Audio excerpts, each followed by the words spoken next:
ایمان میں سے صبر نکل جائے تو صبر بے جان ہو جاتا ہے۔ وَاسْتَعِینُوا بِالصَّبْرِ وَالصَّلَاةِ، مجھ سے مدد طلب کرو صبر اور نماز سے۔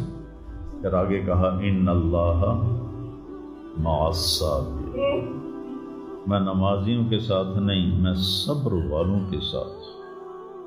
پھر صبر دو طرح کا ہے، ایک ہے جس پر ہمارا اختیاری کوئی، میرے سر میں درد ہے، اب بھی درد کے ساتھ بول رہا ہوں، ان بچوں کو چھٹیاں ہونے والی، اس لیے تھوڑی بات ان سے کہہ رہا تھا، تھوڑی تمہیداً کچھ اور باتیں آتی، میں کیا کروں؟ کسی سے لڑائی کروں؟ کسی ڈاکٹر کا گریبان پکڑوں؟ میرے لیے صبر کے سوا چارہ کوئی نہیں، مجھے صبر ہی کرنا ہے۔